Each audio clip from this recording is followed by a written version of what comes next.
மேலேருந்து எல்லாம் பணத்தை போட்டால் மட்டும் டெவலப் ஆயிடாது. அப்படி போட்டால் பணத்தை போட்டால் டெவலப் ஆகும். உத்தரப்பிரதேசம் டெவலப் ஆயிருக்கணும், பீகார் டெவலப் ஆயிருக்கணும். ஏன் தமிழ்நாடு டெவலப் ஆகுது?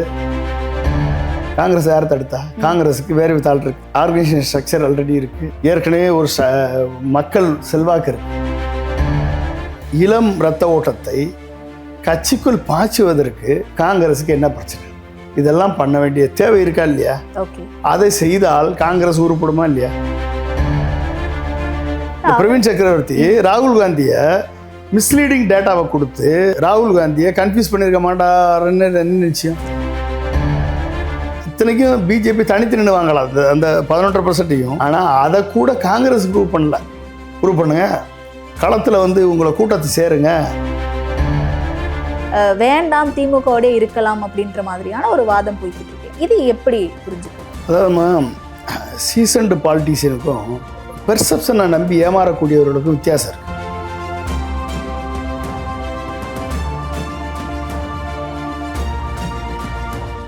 நேஷனல் ஆரோக்கியா எக்ஸ்போ அண்ட் நம்ம சென்னையில் மணப்பாக்கத்தில் உள்ள Heartfulness Institute, Babuji Memorial Ashtamil. January 9 to 12. Click the link below and register. வணக்கம் சார். வணக்கம்மா. தேர்தலை நோக்கி எல்லா கட்சிகளும் ரொம்ப பரபரப்பாக ஓடிட்டு இருக்கக்கூடிய இந்த சூழலில் அதிமுக கூட்டணி ஒரு பக்கம் பலகீனமாக இருக்குது, அதிமுகவே பலகீனமாக ஆகிட்டு இருக்கு, அடிமை கட்சி ஆகிட்டு இருக்கு அப்படின்ற விமர்சனத்தை திமுகவினர் வைக்கிறாங்க. திமுக கூட்டணி ரொம்ப எஃகுக்கோட்டை போல் ரொம்ப ஸ்ட்ராங்காக இருக்குதுன்னு சொல்கிறாங்க. ஆனால் திமுக கூட்டணியிலையும் பிளவுகள் இருக்கா அப்படிங்கிறத சமீபத்திய நிகழ்வுகள், கூட்டணி கட்சிகள் பேசக்கூடிய வாதங்கள்லேருந்து நம்மளால் புரிஞ்சிக்க முடியுது. காங்கிரஸ் கட்சியினர் தொடர்ந்து சில சிறப்புகளை எழுப்பிக்கிட்டே வந்துக்கிட்டு இருக்காங்க. திமுகவோட கூட்டணிக்கு போகணுமா, விஜயோடைய கூட்டணிக்கு போகணுமா அப்படின்ட்டு. அந்த வகையில் காங்கிரஸ் கட்சியே ஒரு அழிவை நோக்கி போய்கிட்டு இருக்கு தமிழ்நாட்டில் அப்படின்ற ஒரு பகிரங்கமான குற்றச்சாட்டை, ஒரு சிலரினுடைய சுயநலத்துக்காக அப்படின்ற குற்றச்சாட்டை திருமிகு ஜோதிமணி அவர்கள் வச்சுருக்காங்க. எப்படி பார்க்கலாம், இதை எப்படி புரிஞ்சுக்கலாம்? அகில இந்திய அளவில் ஒரே சக்தி இருந்தால் அது ஜனநாயகம் அல்ல. ஓகே. யூனிபோலார் பாலிடிக்ஸ் அது ஜனநாயகத்திற்கு வித்திடாது, சர்வாதிகாரத்திற்கு தான் வித்திடும். அதனால தான் மல்டிபோலார் டெமோக்ரஸி வச்சு வந்தது. இல்லைன்னா அமெரிக்கா மாதிரி 2 கட்சி ஜனநாயகம் தொடர்ந்து இருக்கலாம், ரிப்பப்ளிகன் பார்ட்டி, இன்னொன்று டெமோக்ராட்டிக் பார்ட்டி. ஏன் மல்டிபோலார் ஜனநாயகம் அப்படின்னா, இது இந்தியா என்பது யூனியன் ஆஃப் ஸ்டேட்ஸ். இந்தியா ஒரு பல்வேறு மொழி இனங்களை கொண்ட நாடு, பல்வேறு கால சூழ்நிலைகளை கொண்ட நாடு, பல்வேறு டெமோக்ரஃபியை கொண்ட நாடு. ஒட்டுமொத்த உலகத்தில் இருக்கக்கூடிய அனைத்து கிளைமேட்டும் இந்தியாவில் இருக்குது. பாலைவனம் இருக்குது, பிளைன் ஏரியா இருக்குது. நம்ம தமிழில் சொல்லுவோம்ல, குறிஞ்சி முல்லை மருதம் நெய்தல் பாலை என்று அத்துணை கேரக்டரிஸ்டிக் கொண்ட ஒரு அருமையான நாடு இந்தியா. அப்போ இந்தியாவை வெள்ளையர்களின் ஆட்சி அடிமைத்தனத்திலிருந்து மீட்டெடுப்பதற்கு காங்கிரஸ் தோன்றியது. ஓகே. இன்றைக்கு அந்த காங்கிரஸ் நீர்த்து போயிருப்பது ஒரு நாட்டுக்கு நல்லது கிடையாது. அப்போ அகில இந்திய அளவில் இன்றைக்கு மதவாதம் தலை தூக்கி ஆடிக்கொண்டிருக்கிறது. சர்வாதிகாரம் தலை நிமிர்ந்து ஒற்றையாட்சி முறையை கொண்டு வருவதற்கு பாடுபட்டு கொண்டிருக்கிறது. மோடியினுடைய பிஜேபி அரசாங்கம் இந்தியாவுடைய கான்ஸ்டிடியூஷனை, அரசியல் சாசன சட்டத்தை, அம்பேத்கர் அவர்கள் இயற்றிய அரசியல் சாசன சட்டத்தை மாற்றிவிட்டு ஹிந்து ராஷ்டிரா என்ற ஒரு சட்டத்தை கொண்டு வருவதற்கான அனைத்து வழிகளையும் செயல்படுத்தி கொண்டு வருகிறார். ஒரே நாடு ஒரே தேர்தல், ஒரே நாடு ஒரே மொழி, ஒரே நாடு ஒரே மதம் என்றெல்லாம் இவங்க ஒரு பல்வேறு மொழிகள் இனங்கள் கொண்ட நாட்டில் இப்படி ஒரு பெரும்பான்மை இனவாதத்தை கொண்டு திணிப்பது என்பது இந்தியா என்ற ஒரு மிகப்பெரிய ஜனநாயக நாடு கூட்டாட்சி தத்துவத்தில் யூனியன் ஆஃப் ஸ்டேட்ஸாக தொடர்ந்து இருக்க முடியாத நிலை ஏற்பட்டு விடுமோ என்ற நிலை இருக்கும் பொழுது இது ஒரு மிக அபாயகரமான ஒரு சூழல். ஓகே. அப்படிப்பட்ட சூழலில் காங்கிரஸ் வீழ்ச்சி அடைவது ஒரு மிகப்பெரிய வருத்தத்துக்குரிய ஒரு செய்தி. இப்போ வீழ்ச்சி காங்கிரஸ் அடையுதா? வந்து தமிழ்நாட்டுல வீழ்ச்சி அடைஞ்சிட்டு தான் இருக்கா? தமிழ்நாட்டுல வீழ்ச்சி அடைஞ்சிட்டு தான் இருக்கா காங்கிரஸ்? தமிழ்நாட்டை பொறுத்த வரைக்கும் நான் வரேன், தமிழ்நாட்டுக்கு வரேன். ஓகே ஓகே, ஏன்னா குளோபல் கான்டெக்ட் இருந்தால் தான் நம்ம தமிழ்நாடு இந்தியா கான்டெக்ட். புரியுது. அப்போ இந்திய அளவில் வந்து இன்றைக்கு மதவாத சக்தியான பிஜேபி, ஆர்எஸ்எஸ் இன்றைக்கு 100 விழாவை கொண்டாடிவிட்டு ஒரு என்ஜிஓ கூட ரிஜிஸ்டர் பண்ணாத ஒரு ஆர்எஸ்எஸ் ஒரு ஆட்சியை கட்டமைத்திருக்கிறது. கடந்த 12 ஆண்டுகளாக திரு மோடி அவர்கள் இந்தியாவை வளர்ச்சி பாதை கொண்டு வரேன்னு அவர் சொல்கிறாரு. பட் ஆனால் இந்தியா பின்னோக்கி சென்று கொண்டு இருக்கிறது. கடலிலும் சரி, பொருளாதாரத்திலும் சரி, ரூபாயினுடைய மதிப்பிலும் சரி, வளர்ச்சியிலும் சரி, ஜிடிபி என்னுடைய குரோத்லேயும் சரி, பெர் கேபிட்டா இன்கம் லெவல்லையும் சரி, எந்த வளர்ச்சியும் பார்க்கல. அப்போ இன்றைக்கி காங்கிரஸினுடைய தேவை எங்கே வருது அப்படின்னா, இந்த ஒற்றுமையான மாநிலங்களை ஒன்றாக வைத்திருக்க வேண்டிய கட்டாயம் இருக்கிறது. 1, மாநில சுயாட்சியை மதிக்க வேண்டிய அத்தியாவசியம் இருக்கிறது. 2, 3, மொழி வழி தேசிய இனங்களை வந்து அந்த மொழியை மதிக்கவும் போற்றவும், அந்த மொழி வழி மூலமாக அந்த கல்வியை வந்து மேம்படுத்தவும் வந்து செய்ய வேண்டிய கடமை இருக்குது. ஸ்கூல் எஜுகேஷன்லேருந்து ஹையர் எஜுகேஷன் வரைக்கும் சென்ட்ரலைஸ் பண்ணுறது ஒரு மிகப்பெரிய ஆபத்தை கொண்டு வந்து சேர்க்கும். அப்போ இந்தியா வந்து ஒவ்வொரு மாநிலங்களும் போட்டி போட்டு வளர்ந்து கொண்டு இருக்கிறது. வளர்ந்த மாநிலங்கள் இருக்குது, வளர்கின்ற மாநிலங்கள் இருக்குது, அண்டர் டெவலப்டு மாநிலங்கள் இருக்குது. அப்போ வளர்ந்த மாநிலங்களுக்கு, வளர்கின்ற மாநிலங்களுக்கு, அண்டர் டெவலப்டு மாநிலங்களுக்கு அந்தந்த மாநிலங்கள் அவங்களுக்கு ஏற்ற ஒரு கல்விக் கொள்கையை வைக்கணும், அவங்களுக்கு ஏற்ற ஒரு பொருளாதார கொள்கையை வகுக்கணும், அவங்களுக்கு ஏற்ற ஒரு லட்சியத்தை உருவாக்கணும், அவங்களுக்கு ஏற்ற ஒரு ஹியூமன் டெவலப்மெண்ட் இண்டெக்ஸை அடைவதற்கு முயற்சிக்கணும். மேலேருந்து எல்லாம் பணத்தை போட்டால் மட்டும் டெவலப் ஆகிடாது. அப்படி போட்டால் பணத்தை போட்டால் டெவலப் ஆகணும். உத்தரப்பிரதேசம் டெவலப் ஆகிருக்கணும், பீகார் டெவலப் ஆகிருக்கணும். ஏன் தமிழ்நாடு டெவலப் ஆகுது? டேக்ஸ் டெவல்யூஷனில் உத்தரப்பிரதேசம் தான் டாப்பு. 7.5 லட்சம் கோடி கடந்த 5 வருஷத்தில் கொடுத்துருக்காங்க உத்தரப்பிரதேசத்துக்கு. ஓகே, மோடி கொடுத்துருக்காரு. ஏன் டெவலப் ஆகலை உத்தரப்பிரதேசம்? கடந்த 5 ஆண்டுகளில் பீகாருக்கு 4 கோடியே 4,23,000 கோடி கொடுத்துருக்காரு பீகாருக்கு. ஏன் பீகார் டெவலப் ஆகலை? தமிழ்நாடு 1,75,000 கோடி தான் வாங்கியிருக்கு டேக்ஸ் டெவல்யூஷனில். ஏன் தமிழ்நாடு மட்டும் ஜிடிபி growth 16% போச்சு? ஏன் போச்சு? கல்வியில் சிறந்த தமிழ்நாடு, பெண்களை மதிக்கும் தமிழ்நாடு, அனைத்து துறைகளையும் சிறந்த தமிழ்நாடு, ஃபாரின் டைரக்ட் இன்வெஸ்ட்மெண்ட்டை அட்ராக்ட் பண்ணுவதில் முதலிடம், 11 லட்சம் கோடியை கொண்டு வந்து அது மேனுஃபேக்சரிங் செக்டாரில் கொண்டு வந்து எம்ப்ளாய்மெண்ட் ஜென்ரேஷனை கூட்டி பெர் கேபிட்டா இன்கத்தை கூட்டி இத்தனையும் பண்ணக்கூடிய காரணம் அந்த நாட்டை மாநிலத்தை ஆளக்கூடிய ஆட்சியினுடைய சமூக நீதி அடிப்படை பேசிக் ஃபவுண்டேஷன். ஓகே, அந்த நாட்டில் வந்து சட்டம் ஒழுங்காக இருக்குது, அமைதி இருக்குது, வளர்ச்சி இருக்குது, வளம் இருக்குது, பிரச்சனைகள் இருக்கும். இன்னும் நம்மளுக்கு ஏகப்பட்ட பிரச்சனைகள் இருக்குது. பிரச்சனைகளை ஒன்றுன்னா தான் சரி பண்ண முடியும். அப்போ இந்த நோக்கத்தோட அந்தந்த மாநில லெவலில் இன்றைக்கி கட்சிகள் உருவாக ஆரம்பிச்சிருச்சு. அப்போ மாநிலத்தில் அந்தந்த கட்சிகள் வரும்பொழுது அதுக்கு ஈக்குவலண்ட்டாக காங்கிரஸை யார் தடுத்தது? ஒரு கட்சியை தலைமையை உருவாக்குவதற்கு காங்கிரஸ் யார் தடுத்தா? காங்கிரஸுக்கு வேறு வித்தால் இருக்குது, ஆர்கனைசேஷன் ஸ்ட்ரக்சர் ஆல்ரெடி இருக்குது, ஏற்கனவே ஒரு மக்கள் செல்வாக்கு இருக்குது. இந்திரா காந்தி, ராஜீவ் காந்தி பரம்பரை ஒரு சப்போர்ட் இருக்குது, மக்கள் மத்தியில் நல்ல பேர் இருக்குது. இத்தனையும் வைத்துக்கொண்டு புது இரத்த ஓட்டத்தை, இளம் இரத்த ஓட்டத்தை கட்சிக்குள் பாய்ச்சுவதற்கு காங்கிரஸுக்கு என்ன பிரச்சனை? இப்போ மாநில லெவலில் ஒவ்வொரு மாநிலமும் வளர்ச்சி பெறுவதற்கு காங்கிரஸ் வந்து அதனுடைய முன்னேற்றத்தை முன்னெடுப்பதில் எங்கே பிரச்சனை அப்படின்னா, மேலேருந்து கீழே வரைக்கும் அந்த லீடர்ஷிப் ரோல். ராகுல் காந்தி இன்னைக்கு லீடர்ஷிப்பில் லீடிங்காக இருக்கார். ஆனால் லீடர்ஷிப்பை பொறுப்பை ஏற்றுக்கொள்வதில் அவர் தயக்கம் காட்டுறார். ஓகே, அதாவது ஆர்கனைசேஷன் பொறுப்பை அவர் ஏற்றுக்கொள்வதில் தயக்கப்பட்டார். பார்லிமெண்ட்டில் இன்றைக்கி அவர் இறங்கி அவருடைய பெர்ஃபார்மன்ஸை காமிக்கிறார். அதே இது ஆர்கனைசேஷனில் கட்டி காமிக்கக்கூடிய கட்டமைப்பை வலுப்படுத்துவதற்கு அப்படிப்பட்ட ஒரு தலைமை இன்றைக்கு தேவை. ஒன்று ராகுல் காந்தி டிரான்ஸ்ஃபார்ம் ஆகணும், இல்லை அப்படின்னா பிரியங்கா காந்தி வந்து கிரவுண்ட் லெவலில் ஸ்டேட் லெவலில் லீடர்ஸை புது லீடர்ஸை உருவாக்கணும். அப்போ புது லீடர்ஸை உருவாக்கி அவங்கள வந்து எம்பவர் பண்ணி அந்த எம்பவர்மெண்ட் மூலமாக கட்சியினுடைய கொள்கைகளை அந்த மாநிலத்தை வளர்ச்சி அடைவதற்கு நாங்கள் வந்தால் இதை செய்வோம் என்று சொல்லி வரும் பொழுது எலெக்ஷன் வரும்போது நீங்கள் கூட்டணி வச்சுக்கோங்க. பட் ஆனால் மக்கள் பிரச்சனைகளில் ஆக்கப்பூர்வமான யோசனைகளை கொடுங்க. சென்ட்ரல் கவர்மெண்ட்டில் நீங்கள் பவரில் இருக்கும்போதும் அந்த மாநிலத்துக்கு நல்லதை செய்யுங்க. இதெல்லாம் பண்ண வேண்டிய தேவை இருக்கா இல்லையா? ஓகே, அதை செய்தால் காங்கிரஸ் உருப்படுமா இல்லையா?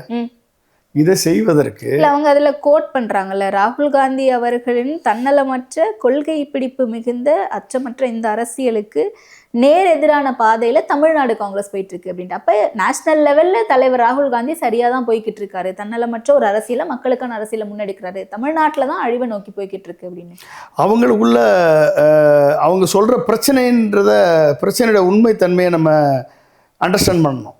அவங்க ஒரு பிரச்சனையை ஃபிளாகா பண்றாங்க. ஓகே, இப்படி ஒரு பிரச்சனை இருக்குது, கட்சிக்குள்ளே பிரச்சனை இருக்குன்றது உண்மைதான். அது காங்கிரஸ் வந்து இப்போ செல்வ பிறந்தக அங்கங்கே மீட்டிங் போடுறாரு, அங்கங்கே கூட்டம் நடத்துகிறாரு, பேட்டி கொடுக்குறாரு. ஓகே, ஆனால் ஒரு எழுச்சியை எப்படி உருவாக்குறது, ஒரு கட்டுக்கோப்பான ஒரு ஒரு ஒரு கூட்டத்தை, இளைஞர் கூட்டத்தை எப்படி அட்ராக்ட் பண்ணுறது, அந்த அந்த ஆர்கனைசேஷன் ஸ்ட்ரக்சரை பில்டு பண்ணணும்ல. அந்த பில்டு பண்ணுறதுக்கு இளைஞர்களை அட்ராக்ட் பண்ணணும்ல. இளைஞர்களை அட்ராக்ட் பண்ணணும்னா அவங்களுக்கு எந்த லெவலுக்கு அவங்கள பதவிகளை கொடுத்து, அவங்களுக்கு பொறுப்புகளை கொடுத்து, அவங்களுக்கு அந்த வாய்ப்புகளை கொடுத்து, அந்த வாய்ப்புகளை அச்சீவ் பண்ணுற அளவுக்கு ஆனால் ஒரு ஆர்கனைசேஷனை பில்டு பண்ணுறதுக்கு ஒரு மிகப்பெரிய ஒரு லீடர்ஷிப் வேணும். அப்போ அந்த லீடர்ஷிப்பு வந்து தொண்டர்களை பண்போட பார்க்கணும். மக்களிடம் வசீகர தன்மை வேணும். பேச்சு வந்து மக்களுக்கு பிடிக்கணும். எடுத்து வைக்கக்கூடிய பாயிண்ட்ஸில் வந்து சப்ஜெக்ட் கண்டென்ட் இருக்கணும், வேலிடிட்டி இருக்கணும், சொல்ல வேண்டிய விஷயங்கள் கருத்து தெளிவாக, சிந்தனை தெளிவோடு இருக்கணும். இத்தனையும் இருந்தால் கண்டிப்பாக அந்த தலைமை முன்னேறும். ஓகே, இதில் சில குறைகள் இருக்கலாம், சில நிறைகள் இருக்கலாம் செல்வ பிறந்தகிட்ட. அதை வந்து களைய வேண்டிய பொறுப்பு நம்மகிட்ட கிடையாது. அவங்க தான் லீடர்ஷிப் தான் கொண்டு வரணும். சரியான தலைமையை தேர்ந்தெடுக்கணும். இங்கே கூடுதல் 1008 கோஷ்டி பூசல் இருந்தால் ஒத்து வராது. தலைமை அவர் சொன்னால் அவர் தான், அதுக்கு மேலே எதுவும் இல்லை. 5 வருஷம் பொறுப்பு அவர் தான். ஒரு தலைமைக்கு வந்து மினிமம் வந்து ஒரு எலெக்ஷன் முடித்து இன்னொரு எலெக்ஷன் வர்ற வரைக்கும் இருக்கணும். மினிமம் 6 இயர்ஸ் ராஜ்யசபா பதவி மாதிரி இருக்கணும். அப்போ தான் அந்த தலைமையால் வந்து நம்மளால் வந்து ஒரு மாற்றத்தை உருவாக்குது. 6 to 10 இயர்ஸ். புரியுது. அப்போ தான் அந்த தலைமையால் வந்து மக்களுக்கும் நம்பிக்கை வரும், தொண்டர்களுக்கு நம்பிக்கை வரும். அந்த 6 வருஷம் கழித்து அந்த தலைமை மாறும் அப்படின்னா அந்த 6 வருஷத்துக்கு வரைக்கும் அந்த தொண்டர்கள் கட்டுக்கோப்பாக இருப்பாங்க. அடுத்த சான்ஸ் நம்மளுக்கு கிடைக்கும் எல்லாருக்கும். அப்போ அந்த சைக்கிள் வரணும். அப்போ இளைஞர்களுக்கு அந்த வாய்ப்பு கிடைக்கணும், அடுத்து புதியவர்களுக்கு வாய்ப்பு கிடைக்கணும், அவங்க பெர்ஃபார்ம் பண்ணுறதுக்கு ரோல் கிடைக்கணும், அவங்கள ரெஸ்பெக்ட் பண்ணணும், அப்போ அவங்களுக்கு அந்த பதவிகள் கிடைக்கணும். ஸோ இதெல்லாம் வந்து செய்ய வேண்டிய தேவை இருக்குது. இந்த தேவையை வந்து காங்கிரஸ் கட்சி பூர்த்தி பண்ணுமானால், ராகுல் காந்தி அதை முயற்சி எடுத்து செய்வாரே என்றால் கண்டிப்பாக தமிழ்நாட்டில் வந்து ஒரு மாற்றத்தை உருவாக்க முடியும். ஓகே. ஆனால் இந்த பிரச்சனை திமுக கூட்டணிக்குள்ள ஒரு சலசலப்பை ஏற்படுத்த வாய்ப்பு இருக்கா அப்படின்ற ஒரு வாதமும் எழுந்திருக்குல்ல. நான் ஏற்கனவே சொன்ன மாதிரி காங்கிரஸ்ல இருந்தே சிலர் தாவேகாவோட கூட்டணிக்கு போகலாம் அப்படின்ட்டு போர்க்கொடி தூக்குறதாகவும், அவங்களோட இப்போ இருக்கக்கூடிய ஜோதிமணி, செல்வ பெருந்தகை இவங்கள மாதிரியான தலைவர்கள் வேண்டாம் திமுகவோட இருக்கலாம் அப்படின்ற மாதிரியான ஒரு வாதம் போய்கிட்டு இருக்குல்ல. இது எப்படி புரிஞ்சுக்கும்? அதாவது சீசன்டு பாலிட்டிஷியனுக்கும் பெர்செப்ஷனை நம்பி ஏமாறக்கூடியவர்களுக்கும் வித்தியாசம் இருக்கு. ஒரு பெர்செப்ஷன் கிரியேட் ஆகுது. ஓகே, அதை பார்த்து ஏமாறுற விட்டில் பூச்சிகளுக்கும் ஓகே விஜய்க்கு இவ்வளவு சதவீதம் கழுகு பார்வைக்கு அப்படின்ற ஒரு பெர்செப்ஷன், கழுகு பார்வைக்கும் வித்தியாசம் இருக்கு. புரியுதுங்களா? 2 விதமான பார்வை இருக்கு. இது ஒரு பெர்செப்ஷன், நேருக்கு நேராக பார்க்குறீங்க, பார்த்த உடனே பிரம்மாண்டமாக தெரியுது, அப்படின்னு நம்ம வந்து நாமளே மயங்குறோம். அந்த அந்த பெர்செப்ஷனில் மயங்குறோம். இன்னொரு பார்வை வந்து அதுக்கு மேலே ஏறி கழுகு பார்வை. இன்னொரு பார்வை வந்து பார்த்த உடனே மிரள்றோம், பயப்படுறோம். ஒரு பிரச்சனையை நேருக்கு நேராக சந்திக்கும் போது மேலாளரும் பயப்படுறோம். அப்போ எத்தனை பார்வை இருக்குது? ஒரு பெர்செப்ஷனை பார்க்குறோம், பிரம்மாண்டப்படுறோம், ஆச்சரியப்படுறோம், சந்தோஷப்படுறோம், ஓ அப்படின்னு சொல்லி மகிழ்ச்சி அடைகிறோம். இது ஒன்று பார்வை. இன்னொரு பெர்செப்ஷனை பார்க்குறோம்னா பயப்படுறோம், அழுகிறோம், நம்ம வேதனைப்படுறோம், துக்கப்படுறோம். இன்னொரு பார்வை, ரெண்டையும் தாண்டிய பார்வை மேலே கழுகு பார்வைன்னு இருக்குது. அப்போ கழுகு பார்வை பார்ப்பவர்கள் தான் தலைவர்கள், அரசியல் தலைவர்கள்.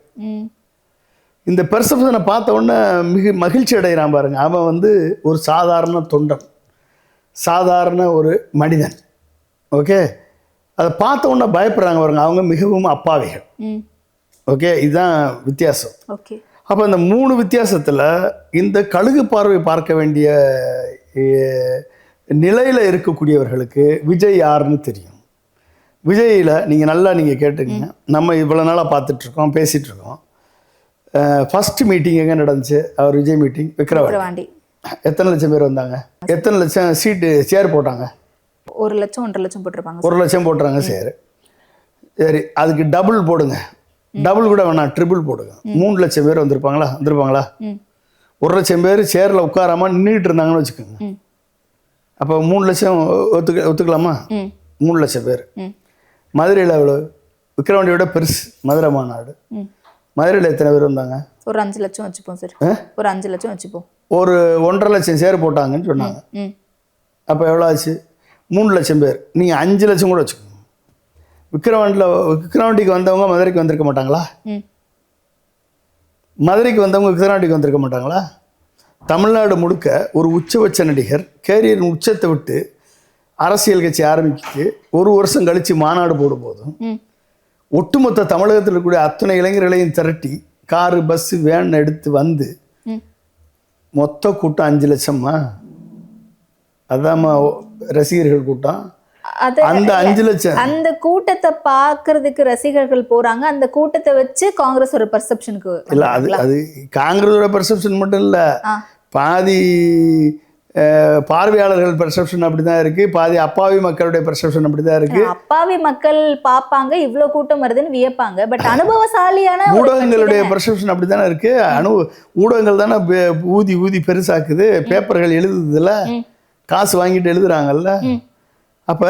அப்போ இவங்க 5 லட்சம் பேர். நீங்கள் 5 லட்சம் பேருடைய குடும்பம் மொத்தமாகவே விஜய் ஓட்டு போடுதுன்னு வச்சுக்கோங்க. 4 பேர்னு வச்சுக்கோங்க. எவ்வளோ ஆச்சு? 20 லட்சம். 20 லட்சம். 4 கோடி பேர் ஓட்டு போடுறான். மொத்தம் 6 கோடி பேர் ரிஜிஸ்டர் பண்ணியிருக்கான். 4 கோடி பேர் ஓட்டு போடுறான். 20 லட்சம் எவ்வளோ பெர்சன்டேஜ்மா? 5%. அப்போ 5% வச்சுக்கிட்டு ஓட்டு தான் ஓட்டு. இதுக்கு மேலே மித்த பெர்சன்டேஜ் மக்கள், பொதுமக்களை, படித்தவர்களை, கேள்வி கேட்கக்கூடிய இன்டலெக்சுவல்ஸை, விவசாயிகளை, தொழிலாளர்களை, அரசு ஊழியர்களை, ஆசிரியர்களை, மீனவர்களை, 116 ஜாதியை சேர்ந்த நடுத்தர மக்களை, விளிம்பு நிலை மக்களை, எஸ்சி எஸ்டி மக்களை, சிறுபான்மை மக்களை எல்லாரையும் கவரணும்னா அதுக்கு இதய சுத்தியோடு நேர்மையோடு உழைக்கக்கூடிய தலைவன் வேணுமா? பிரச்சனைகளை கண்டு அஞ்சாமல் களத்தில் நின்று பாடுபடக்கூடிய தலைவன் வேணும். ஒட்டுமொத்த இந்தியாவும் மதவாதத்தால் சூழப்பட்டு இன்றைக்கு மத கலவரத்தை உருவாக்கி இந்தியாவை மாநிலங்களே இல்லை, மாநிலங்களை வெறும் யூனியன் பிரதேசம் மாதிரி ஆக்கக்கூடிய நிலைமை ஏற்பட்டிருக்கும் பொழுது அதை எதிர்த்து போராடக்கூடிய வல்லமை பெற்ற தலைவன் வேண்டும். ஓகே, மாநிலத்தில் கவர்னர் ஒருத்தரை வச்சுக்கிட்டு தமிழ்நாட்டுடைய எந்த பல்கலைக்கழகம் செயல்பட விடாமல் 23 பல்கலைக்கழகங்களில் 13 பல்கலைக்கழகங்களில் வைஸ் சான்சலர் கிடையாது. பாதி பல்கலைக்கழகங்களுக்கு சம்பளம் போட முடியல, பென்ஷன் கொடுக்க முடியலை. தமிழ்நாடு கவர்மெண்ட்டுக்கு வர வேண்டிய நிதிகள் வரலை. இதை எதிர்த்து போராட வேண்டிய தலைவன் வேணும். இதை எதிர்த்து போராடி பெறக்கூடிய தலைவன் வேணும். அப்படி கிடைக்கல அப்படின்னா தமிழ்நாட்டுடைய வளர்ச்சியை ஊக்கப்படுத்தி நம்ம ஃபண்டிலிருந்து நம்ம ஹையர் எஜுகேஷனை சப்போர்ட் பண்ணக்கூடிய நிலைக்கு தமிழகத்தை உயர்த்தக்கூடிய தலைவன் வேண்டும். 2 கோடி இளைஞர்கள் இருக்கான் தமிழ்நாட்டில். இந்த 2 கோடி பிரமிடில் 1,60,00,000 பேர் 8th 10th 12th drop out. 60,000 70 லட்சம் பேர் கிராஜுவேட்ஸ், போஸ்ட் கிராஜுவேட்ஸ். கிட்டத்தட்ட ஒரு 4 லட்சம் பேர் வந்து டாக்டர்ஸ் அண்டு பிஹெச்டி ஹோல்டர்ஸ். இந்த பிரமிடு, எஜுகேஷன் பிரமிடில் இருக்கக்கூடிய அத்தனை பேருக்கு மதிப்பு கூட்டப்பட்ட வேலைவாய்ப்பை கிரியேட் பண்ணக்கூடிய, ஸ்கில்லை டெவலப் பண்ணக்கூடிய, அப்ஸ்கில் பண்ணக்கூடிய, நான் முதல்வன் திட்டம் போல் திட்டத்தை கொண்டு வந்து 42 லட்சம் ஸ்கில்லை உருவாக்கிய ஒரே மாநிலம் தமிழ் மாநிலம். இத்தனையும் பண்ணி பெண்களும் குழந்தைகளும் அமைதியாக வாழக்கூடிய நாடாக, வறுமை கோட்டுக்கு கீழே மக்களே இல்லாத நாடாக உயர்த்துவதற்கான தலைமை பண்பு கொண்ட ஒரு தொலைநோக்கு பார்வை கொண்ட தலைவன் வேணும். இது இருந்தால் தான், அப்படிப்பட்ட தலைவனை தேடும் போது நீங்கள் போய் நடிகன் இவன் கொடுக்குறான், அவன் பேசுகிறான், இவன் பண்ணுறான்னு பேசுகிறாங்களே, வெளிப்படையாகவே பேசுகிறாங்களே காங்கிரஸில். எது வெளிப்படையாவே காங்கிரஸ்ல பேசுறாங்களே விஜயோட கூட்டணிக்கு போகலாமா அப்படின்ட்டு ஒரு சில. அதெல்லாம் பெர்செப்ஷன். பிரவீன் சக்கரவர்த்தி போய் விஜயை சந்திச்சுட்டு வந்தாரு அப்படின்ற தகவல் வெளியாகுது. அது இல்லன்னு மறுக்கல, ஆமான்னு சொல்லல. அதன் பிறகு திமுக அரசு இவ்வளவு கடன் வாங்கி வச்சிருக்காங்க தமிழகத்துல அப்படின்னு ஒரு ட்வீட் போடுறாரு. உத்தரப்பிரதேசத்தோட கம்பேர் பண்றாரு. காங்கிரஸ்ல இருந்து எதிர்ப்புகள் கிளம்புது. எப்படி புரிஞ்சுக்கலாம்? பெர்செப்ஷனை பார்த்து மயங்கக்கூடிய விட்டில் பூச்சிகள் இவர்களெல்லாம். அதாவது கடன் வாங்கக்கூடிய அளவு ரிசர்வ் பேங்க் வந்து FRBM ஆக்ட்னு ஒன்று இருக்குது, fiscal regulation and budget management act, FRBM act. அந்த FRBM ஆக்ட் படி ஒரு மாநிலம் அதனுடைய வளர்ச்சியில் GSDPயில் 3% அளவிற்கு கடன் வாங்கலாம். நம்ம 31 லட்சம் கோடி, எது 31 லட்சம் கோடி வந்து இந்த வருஷத்தினுடைய பொருளாதாரம். கடன் தமிழ்நாடு அதிகமாக கடன் வாங்கிருச்சு, உத்தரப்பிரதேசத்தை விட தமிழ்நாடு அதிகமாக கடன் வாங்கிருச்சு. இல்லை கடனில் வந்து வாங்கி செழிக்கிறார்கள் என்றெல்லாம் சொல்கிறது ஒரு அரசியல் குற்றச்சாட்டை தான் பார்க்குறேன். என்னுடைய ஓகே, ஆக்சுவலாக ஒரு நாட்டுடைய ஜிடிபியில்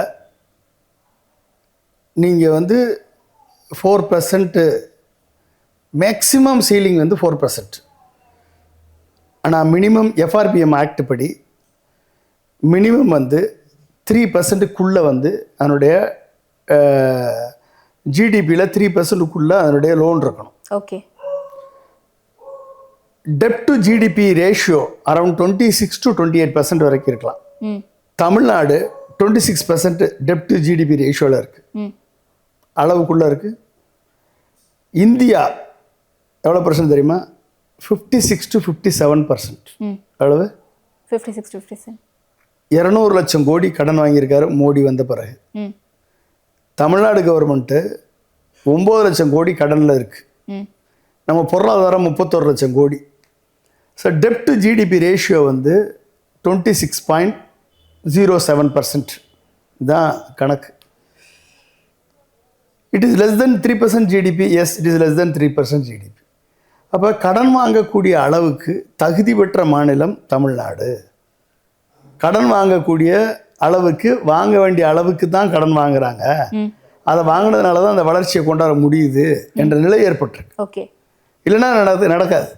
அப்போ இந்த அடிப்படை உண்மை கூட தெரியாமல் காங்கிரஸ்லேருந்து பிரவீன் சக்கரவர்த்தின்னு ஒருத்தர் வந்து சொல்கிறாரு அப்படின்னா, அதை ஏற்றுக்கொள்ளக்கூடிய அளவில் ஊடகங்கள் பேசுது அப்படின்னா, எந்த அளவுக்கு வந்து பொருளாதாரம் வந்து இங்கே இவர்களால் சீரழிக்கப்பட்டிருக்கும். Okay okay. இந்த பிரவீன் சக்கரவர்த்தி எப்படி வந்து ராகுல் காந்திக்கு அட்வைசராக இருந்து ராகுல் காந்தி எந்த அளவுக்கு குட்டையை குழப்பியிருப்பாரு. பிரவீன் சக்கரவர்த்தி ராகுல் காந்தியை மிஸ்லீடிங் டேட்டாவை கொடுத்து, மிஸ்லீடிங் இன்ஃபர்மேஷனை கொடுத்து, நாட்டுடைய வளர்ச்சியை பற்றியும் நாட்டுடைய வளர்ச்சிக்கான ஃபவுண்டேஷனை பற்றியும் தவறான தகவல்களை கொடுத்து ராகுல் காந்தியை கன்ஃபியூஸ் பண்ணியிருக்க மாட்டாருன்னு என்ன நிச்சயம்? ஒரு அளவுக்கு ராகுல் காந்தியினுடைய தலைமை இருக்கா? எது அந்த அளவுக்கு அவ்வளோ சீக்கிரம் கன்ஃபியூஸ் ஆகுற அளவுக்கு தான் அவருடைய தலைமை இருக்கும். 10 பேர் 10 விதமாக சொல்லும் பொழுது அதை வெரிஃபை பண்ணணும்ல, வேலிடேட் பண்ணணும்ல. மன்மோகன் சிங் மாதிரியோ இது மாதிரி ஒரு லேர்னர்டு பீப்புள் குறைஞ்சிக்கிட்டே வரும் பொழுது உங்களுக்கு வந்து எவனுக்கெல்லாம் வாய்ப்பு கிடைக்குதோ, எவனெல்லாம் வந்து அருகாமையில் போகிறானோ, எவனெல்லாம் வந்து பக்கத்தில் நிற்கிறானோ, எவனெல்லாம் வந்து ஜால்ரா அடிக்கிறானோ, அவன்லாம் எக்கனாமிஸ்ட் ஆகிடுறான், அவன்லாம் வந்து வல்லுனர் ஆயிடுறான், அவன்லாம் வந்து ஸ்ட்ராட்டஜிஸ்ட் ஆயிடுறான், அவன்லாம் வந்து அடுத்தவனை எப்படி கவுக்கிறதுன்னு சொல்கிறவன்லாம் ஸ்ட்ராட்டஜிஸ்ட் ஆகி அவனே எல்லாத்தையும் பண்ணுறான். எல்லாமே அவனே பண்ணும்பொழுது அங்கே வந்து பிரச்சனை வந்துடுது. அப்போ தலைவர்களாக இருக்கிறவங்களுக்கு எல்லாம் தெரிஞ்சிருக்க வேண்டிய அவசியம் இல்லை. ஆனால் அட்லீஸ்ட் கேள்வி கேட்கக்கூடிய பக்கம். அதை எப்படி நீ வந்து உத்தரப்பிரதேசத்தையும் தமிழ்நாட்டையும் கம்பேர் பண்ணுன்ற கேட்கறதுக்காவது அடிப்படை டேட்டா தெரிஞ்சிருக்கணும். தமிழ்நாட்டோட உத்தரப்பிரதேசத்தை நீங்க கம்பேர் பண்ணணுமா அப்படின்னு சொல்லிட்டு காங்கிரஸ்ல இருந்தே முதல்ல கேள்வி கொடுத்தது ஜோதிமணி அவர்கள் தான். இந்த மாதிரியான கேள்விகள் வரும்போது திமுகவுக்கு அடிமையா இந்த தமிழக காங்கிரஸ் கட்சியை மாத்துறதுக்காகத்தான் செல்வ பெருந்தகை அப்புறம் மற்றும் பலரும் விரும்புறாங்க அப்படின்ற விமர்சனங்கள்லாம் வருது. இந்த குற்றச்சாட்டை முன் வச்சு இன்னைக்கு ஒருத்தர் ஒரு அறிக்கை வச்சுக்காரு. அதாவது அடிமையில பல்வேறு அடிமைத்தனம் இருக்கு. அடிமைத்தனத்துல பதவிக்காக அடிமை, பணத்திற்காக அடிமை, பதவிக்கும் பணத்திற்கும் புகழுக்கும் சேர்த்து அடிமை, பல்வேறு விஷயங்களுக்கு அடிமை. ஓகே, எதுக்கு ஒருத்தன் அடிமை ஆகுறான்? ஒருத்தனுக்கு எவனுக்கெல்லாம் விஷன் இல்லையோ அவன்லாம் அடிமை ஆயிடுவான். விஷன் யாருக்கெல்லாம் இருக்கோ அவன்லாம் லட்சியம் கொண்ட தலைவன் ஆயிடுவான். விஷன் இல்லாதவன் அடிமை தானே. ஏதாவது தப்பு பண்ணவன் மற்றவனுக்கு அடிமை தானே.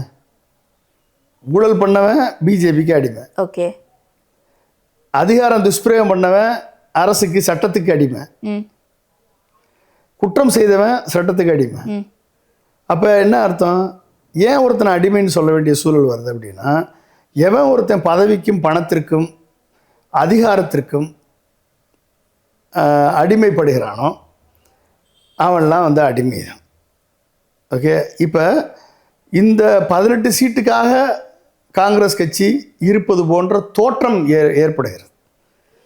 இன்றைக்கி வந்து பிஜேபி 11.5% ஓட்டை நாங்கள் வாங்கிட்டோம், எங்களுக்கு சக்தி இருக்கிறது என்று சொல்கிறது.